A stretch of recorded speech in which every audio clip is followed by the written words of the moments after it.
ঈদের ছুটি শেষে কর্মস্থলে ফিরতে শুরু করেছেন মানুষ। সড়ক ও নৌপথে বেড়েছে কর্মস্থলমুখী যাত্রীদের চাপ। সিরাজগঞ্জ থেকে যুক্ত হচ্ছে সহকর্মী সাজিরুল ইসলাম সঞ্চয়ের সঙ্গে, আর দৌলতদিয়া ঘাট এবং রাজবাড়ী থেকে যুক্ত হচ্ছেন আরেক সহকর্মী শামীম রেজা। প্রথমেই চলে যেতে চাই সিরাজগঞ্জে সাজিরুল ইসলাম সঞ্চয়ের কাছে।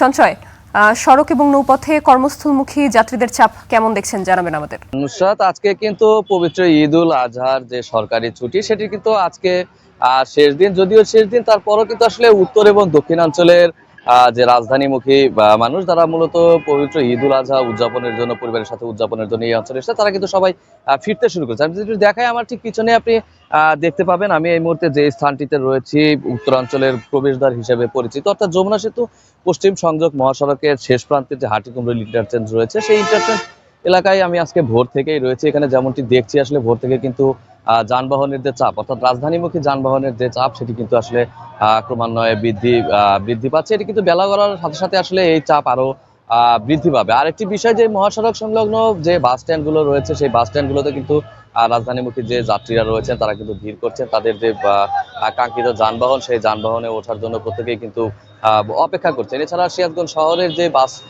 স্টপগুলো রয়েছে, বাসের দূরপাল্লার বাসের যে কাউন্টারগুলো রয়েছে, সেগুলোতে আমরা খোঁজখবর নিয়ে যতটুকু জানতে পেরেছি, প্রত্যেকটিতে কিন্তু ভোর থেকেই আসলে যাত্রীদের ভিড় রয়েছে, অর্থাৎ প্রত্যেকেই কিন্তু রাজধানীতে ফিরতে শুরু করেছেন। আসলে আজকে দিনের শেষ ভাগে, অর্থাৎ বিকেল থেকে কিন্তু এই চাপ, মহাসড়কে যেমন যানবাহনের চাপ বাড়বে, তেমনি কিন্তু যে রাজধানীমুখী যে যাত্রী, তাদের চাপও কিন্তু আসলে ক্রমান্বয়ে বৃদ্ধি পাবে। তবে এখানে আমরা যেমনটি দেখছি, আসলে এখনো কিন্তু সেভাবে আসলে যানবাহনের ভাড়া নিয়ে যে অভিযোগ যাত্রীদের করতে দেখা যায়, সেই অভিযোগ কিন্তু এখনো অব্দি আসলে সেভাবে আমরা পাইনি, কারণ এখনো কিন্তু আসলে সেভাবে যাত্রীদের ভিড় কিন্তু আসলে জমে ওঠেনি। তবে যাত্রী পরিবহন সংশ্লিষ্ট যারা রয়েছেন এবং মহাসড়ক সংশ্লিষ্ট যারা রয়েছেন, সকাল থেকে আমরা কথা বলে যেমনটি জানতে পেরেছি যে আসলে এই যে বাড়তি ভাড়া নেওয়ার যে বিষয়গুলো রয়েছে, এটি দেখভালের জন্য কিন্তু মহাসড়কে যারা দায়িত্ব পালন করছেন, হাইওয়ে পুলিশ কিন্তু তাদের যে দায়িত্ব, সেটি কিন্তু তারা পালন করছেন।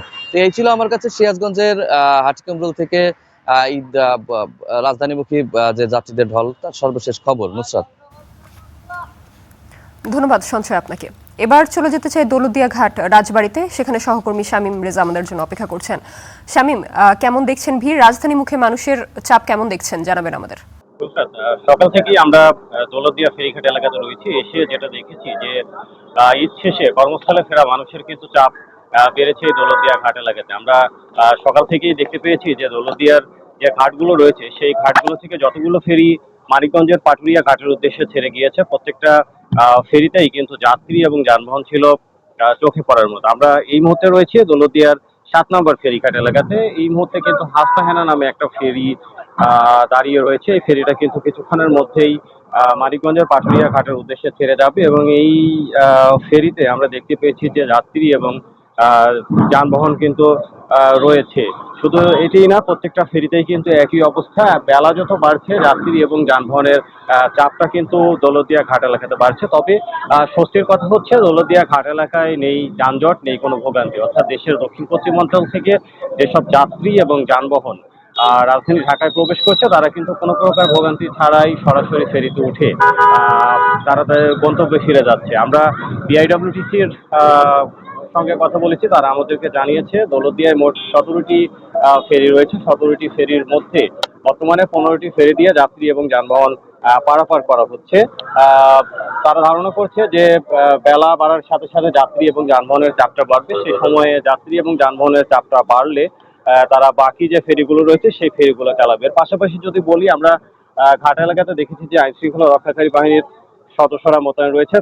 সেই সাথে নৌ পুলিশ বা বিআইডব্লিউটিসি তারা কিন্তু মাইকিংও করছে যাত্রীদের সচেতনতার জন্য, এবং যে যাত্রীবাহী পরিবহনগুলো ফেরিতে উঠছে, সেই যাত্রীবাহী পরিবহনগুলো কিন্তু ফেরিতে ওঠার আগেই তাদের যাত্রী নামিয়ে খালি বাস কিন্তু ফেরিতে ওঠানো হচ্ছে। এরপরেই কিন্তু যাত্রীদের ফেরিতে ওঠানো হচ্ছে। তো সবকিছু মিলিয়ে আমরা আসলে দেখতে পাচ্ছি, সময় যত বাড়ছে, যাত্রী এবং যানবাহনের চাপটাও দৌলতদিয়া ঘাট এলাকাতে বাড়ছে। তবে নেই যানজট, নেই ভোগান্তি। নুসরাত, এই ছিল আমার কাছে ফেরিঘাট থেকে এখন পর্যন্ত সবশেষ খবর।